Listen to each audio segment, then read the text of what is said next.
أعوذ بالله من الشيطان الرجيم. بسم الله الرحمن الرحيم.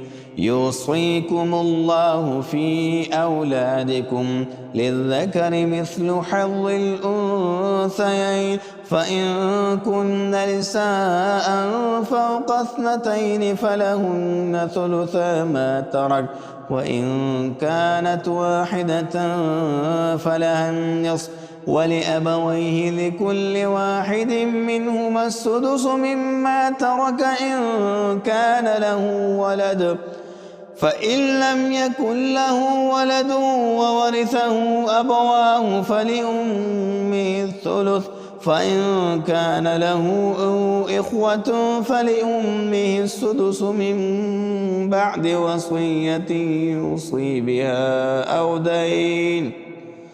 آباؤكم وأبناؤكم لا تدرون أيهم أقرب لكم نفعا، فريضة من الله،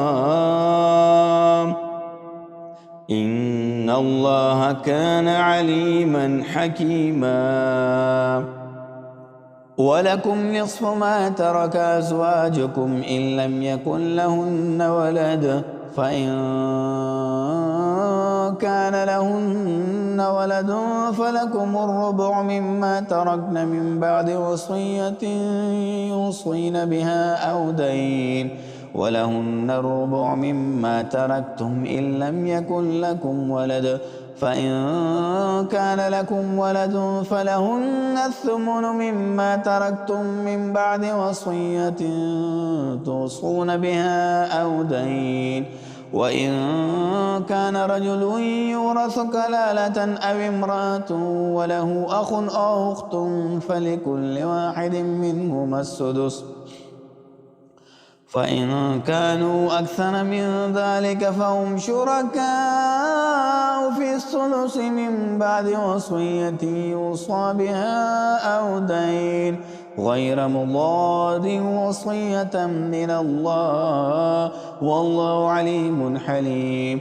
تلك حدود الله، ومن يطع الله ورسوله يدخله جنات تجري من تحتها الأنهار خالدين فيها، وذلك الفوز العظيم. ومن يعص الله ورسوله ويتعد حدوده يدخله نارا خالدا فيها وله عذاب